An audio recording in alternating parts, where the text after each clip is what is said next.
Okay, అవి ఎవరి నుంచి వస్తున్నాయి ఒకసారి చూడండి. జూమ్ నుంచి వచ్చి వాటి నుంచి వస్తున్నది. చింతరాజశేఖర్ గారు, ఏంటి సిద్ధం, యుద్ధం, సంసిద్ధం? మేము సిద్ధం అంటే మేము అంటే ఎవరెవరు? బీజేపీ, టీడీపీ, జనసేన, లేకపోతే టీడీపీ జనసేన, లేకపోతే బీజేపీ జనసేన, ఇంకా క్లారిటీ రాలేదు.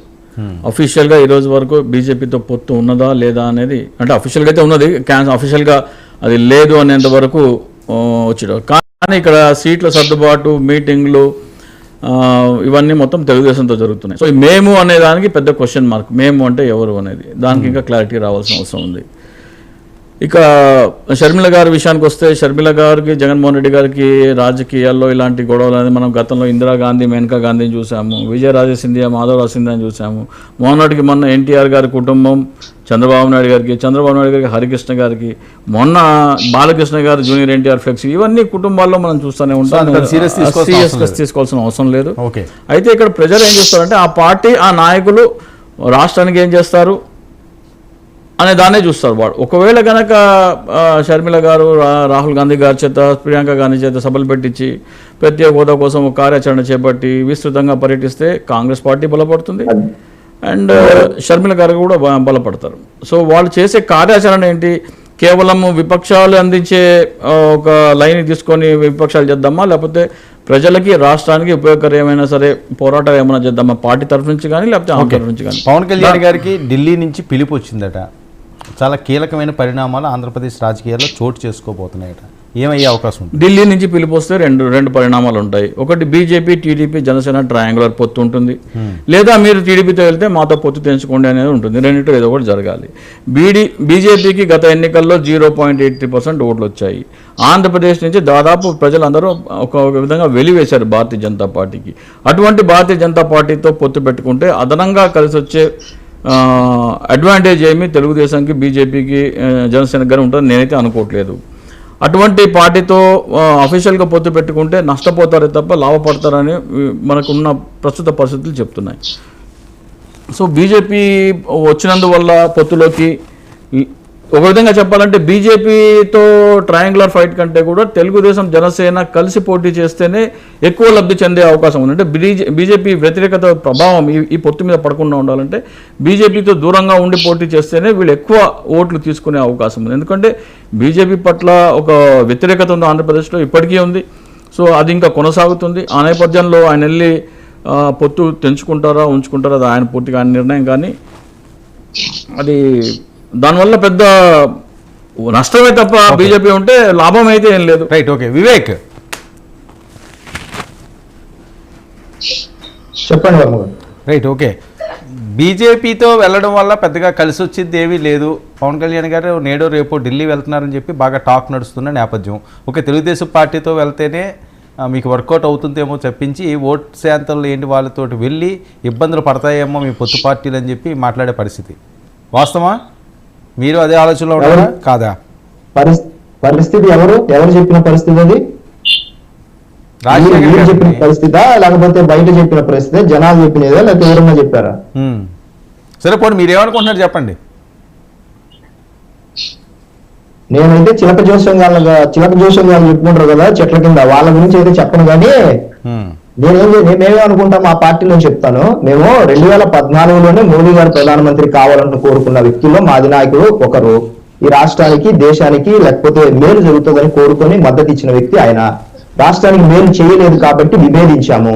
తరువాత ఈ 2019లో ఈయన అధికారంలోకి వచ్చినాక మెడలు, కాళ్ళు, కీళ్లు వంచి అన్ని తీసుకొని వస్తానని ఏదైతే చెప్పాడో ప్రగల్భాలు పలికి, ఈ రోజు బీజేపీకి 302 వస్తాయని నేను అనుకోలేదు అని ఏదైతే ఇంకా ప్రమాణ స్వీకారం కాకముందే ఢిల్లీ భవన్ సాక్షిగా, ఏపీలో ఢిల్లీ భవన్ ఉంటుంది, ఢిల్లీలో ఏపీ భవన్ సాక్షిగా చేతులు ఎత్తేసాడో ఆ రోజు నుంచి కూడా ఎవరిదో వాయిస్ డిస్టర్బెన్స్ వస్తుంది. సో ఆ రోజు నుంచి ఈ రోజు వరకు రాష్ట్రానికి బీజేపీకి సంబంధించిన అంశాలలో ఏదైనా సరే ఈ ముఖ్యమంత్రి స్థానంలో ఉన్న వ్యక్తి ఏ రోజే గానీ బీజేపీని గానీ పార్లమెంట్ లో గానీ 22 మంది సభ్యులు ఉన్నప్పటికీ కూడా, లేకపోతే రాజ్యసభ కలిపి 31 మంది సభ్యులు ఉన్నప్పటికీ కూడా ఏ రోజే గానీ వాటి మీద చర్చ చేయలేదు. మేము అధికారికంగా పొత్తులో ఉన్నాము రాష్ట్ర పార్టీతో. కేంద్రానికి బీజేపీ ఉండొచ్చు కానీ మేము కేంద్ర పార్టీతో లేము పొత్తులో, రాష్ట్ర బీజేపీతోనే పొత్తులో ఉన్నాం. రాష్ట్రానికి వేరియేషన్ ఉంటుంది, రాష్ట్రానికి కేంద్రానికి కూడా వేరియేషన్ ఉంటుంది. దాని అర్థం చెప్పాలంటే గిన తెలంగాణ విభజనప్పుడు ఒకే పార్టీ కాంగ్రెస్ అక్కడ ఇక్కడ ఉన్నప్పటికీ కూడా రెండు చోట్ల మా ప్రాంతం యొక్క ప్రజల మనోభావాలకు అనుగుణంగా మేము ప్రవర్తించాలి కాబట్టి ఒకే పార్టీలో రెండు వర్టికల్ గా విడిపోయాయి. కాబట్టి ఏ రాష్ట్రానికి సంబంధించినందుకు ఆ రాష్ట్రానికి ప్రత్యేకమైన పరిస్థితులు ఉంటాయి. కాబట్టి ఆ ప్రత్యేక పరిస్థితుల్లో మేము బలంగా ఉన్న బీజేపీకి మద్దతు ఇవ్వాలనేది 2000 సంవత్సరంలో మా అధినాయకుడు తీసుకున్న నిర్ణయం. వీళ్ళు బయట మేము బీజేపీతో లేమని మైనారిటీ ఎస్సీ ఎస్టీ ఓట్లకు చెప్పుకుంటూ అక్కడ ఢిల్లీలోకి వెళ్ళి జీ హుజూర్ అని ఏదైతే కాళ్ళు కీళ్ళు ఉంచుతారని పేరు చెప్పి ఈయన కాళ్ళు కీళ్ళు ఉంచి ఈయన సాష్టాంగ నమస్కారం చేస్తూ రోజు ఈయన బీజేపీ పొత్తులో కూడా అనధికారికంగా ఉంటూ ఈయన మాట్లాడుతున్నాడు. మేము అధికారంలో పొత్తులో ఉన్నాము, ఆయన అదే అనధికారికంగా ఉండి వాళ్ళ కాళ్ళు పట్టుకుంటున్నాడు అనేది అందరికీ తెలిసిన విషయం. కాబట్టి మేము అదే పనిగా ఇది వాళ్ళు ఏదో అన్నారని లేకపోతే ఇంకొకరు ఏదో చెప్పారని మాకేదో జరిగిపోతుంది, లేకపోతే వాళ్ళు వస్తే ఏదవుతుంది, రాకపోతే ఏదవుతుంది, మాకు దాని మీద ఏమీ పెద్దగా బాధ ఏమీ లేదు, పెద్ద ఆవేదన కూడా లేదు. ఎందుకంటే మా అధినేత ఆల్రెడీ క్లియర్ గా చెప్పేశారు, మేము వీరితో కలిసి వెళ్తున్నాము, బీజేపీ కూడా వస్తుందని నమ్మకంతో ఉన్నాము అని దాని మీద ఎప్పుడో సంవత్సరం కిందటే చెప్పేశారు. కాబట్టి సో ఆ ఉద్దేశంతో మాట్లాడితే మేము తప్పకుండా బీజేపీతో కలిసి వస్తుందనే నమ్ముతున్నాము. రాష్ట్రానికి ఓటు చీలకూడదని మనస్ఫూర్తిగా కోరుకుంటున్నాం. ఇందాక మీరు అంబటి ఆయన ఎవరు, ఆయన గంట అరగంట మంత్రి అంటారు, మరి ఆయన ఏ శాఖ ఇచ్చినారు కూడా పెద్దగా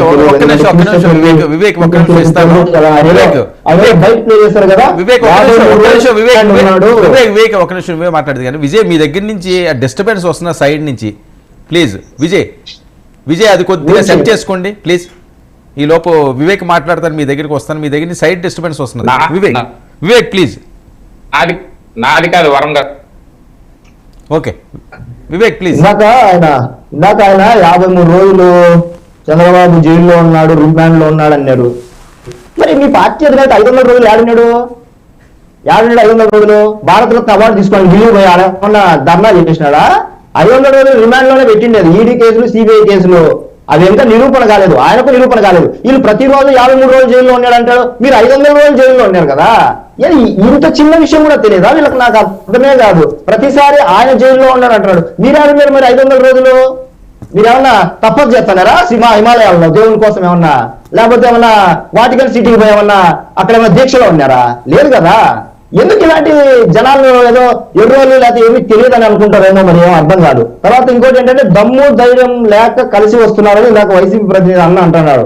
అన్న మాకు దమ్ము ధైర్యం లేదన్నా, మీకు దమ్ము ధైర్యాలు అన్నీ ఉన్నాయి. ఏదైతే మొగోళ్ళకి ఏమైతే ఉండాలో అన్నీ ఉన్నాయి, ఒకటి ఎక్స్ట్రా కూడా ఉన్నాయి అనుకున్నాం. 2 ముక్కులు, 4 కళ్ళు, 4 చెవులు అన్నీ ఉన్నాయి అనుకున్నాం, అన్ని రెండు ఉన్నాయి అనుకున్నాము.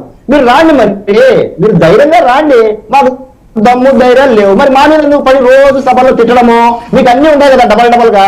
రాండి, మా ఊరు చెత్తకుండా రాండి. మీరు జనాలకు మీరు ఏం చేస్తారో చెప్పండి. ఇంకో మాట ఏమన్నారు, జనసేన ఏం చేస్తుందో చెప్తే సరిపోతుంది కదా అంటున్నాం. మేము ఆల్రెడీ గత 3 ఏళ్ల నుంచి రైతులకు ఏం చేయాలనుకుంటాము, యువతకు ఏం చేయాలనుకుంటాము, ఉత్తరాంధ్ర వెనుకబాటుకి ఏం చేయాలి, రాయలసీమకి ఏం చేయాలి, అందరితో ప్రతి నియోజకవర్గంలోకి వెళ్ళి దానికి సంబంధించిన డేటా తీసుకున్నాము. వారాహి యాత్రలో ప్రతి నియోజకవర్గంలో ఏమేమి తప్పులు జరిగాయి, మేము వస్తే ఏం చేస్తాము, యువతకి ఏం చేయాలని ఒక బ్లూ ప్రింట్ రెడీ చేసుకుని ప్రతి సభలో చెప్పాము. అది మీ మీడియాలో విజర్ కాబట్టి మీకు తెలియదు, మీరు చూస్తే తెలుస్తుంది. రోజు మన మీడియా చూసుకుంటే మన మీడియాలో రావు కదా అలాంటివి. బయట మీడియా కూడా అప్పుడప్పుడు చూడాలి, అది చెప్పేది. తర్వాత కోర్టుకు వెళ్ళి చెప్పండి అని అన్నారు. షర్మిల ఏమన్నా సాక్షి నాది కాదు, కాకపోతే అయితే అన్ని కోర్టుకే వెళ్దాం అనుకున్నాము. ఇప్పుడు కోర్టుకు పోయినా కోర్టుకు వచ్చి ఆడ కూడా సాక్ష్యాలు కానీ లేకపోతే ఆడికి వచ్చి నిలబడాలి కదా బోన్లో.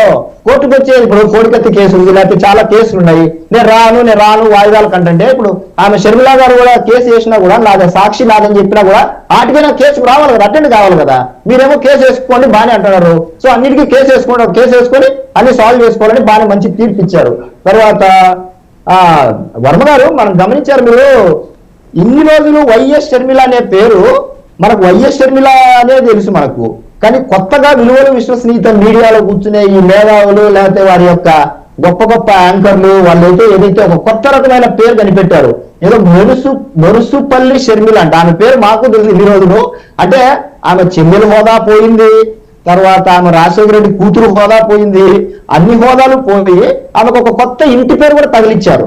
అంటే నేను ఏం చెప్తున్నానంటే, సరే వాటెవర్ ఇట్ ఈస్, వాళ్ళ ఆస్తులు గొడవలు లేకపోతే అన్నదమ్ములు, అంటే ఒక మనిషి క్యారెక్టర్ ని ఎంతకైనా డిగ్రేడ్ చేయగలిగిన మనుషులు, వ్యక్తిత్వాలు ఆ ఛానల్ కు మా మనుషులు, అక్కడికి వెళ్ళే వాళ్ళు వాళ్ళు ఎన్ని రకాలైన వేషధారణలు వేసే తత్వం కలిగిన వ్యక్తులు అక్కడ ఉన్నారు.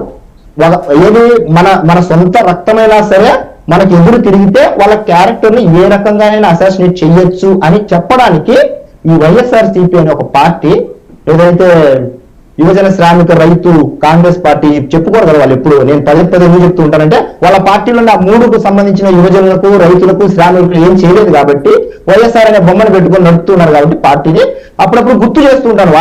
వాళ్ళ కార్యకర్తలు కూడా తెలిసిండకపోవచ్చు యువజన శ్రామిక రైతు కాంగ్రెస్ పార్టీ అని. కాబట్టి వైఎస్ఆర్ పేరుతో నడుపుకోవాలని ఒక డూప్లికేట్ పేరు పెట్టుకొని వేరే వాళ్ళ పార్టీ తెచ్చుకొని నడుపుకుంటున్నారు. కాబట్టి మనం ఎన్ని మాట్లాడినా ఆ పార్టీ గురించి అది ఎంతో ఇంకా మిగిలే ఉంటుంది. కాబట్టి వాళ్ళు పార్టీ గురించి వాళ్ళు చేసిన కార్యక్రమాలు 4.5 ఏళ్లలో ప్రజా తీర్పుకి ఖచ్చితంగా వస్తున్నారు.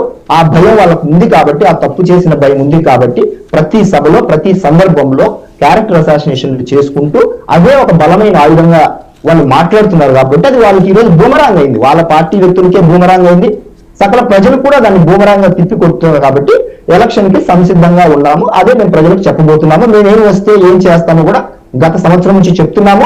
ఇంకా బలంగా ఎలక్షన్ శంకారం పూరించిన తర్వాత ప్రతి నియోజకవర్గానికి ఆ వనరులకు తగినట్టు ఏం చేయాలనుకుంటాం అనేది ప్రతి నియోజకవర్గానికి సంబంధించిన ఉమ్మడి మేనిఫెస్టో కూడా తీసుకురాబోతున్నాం.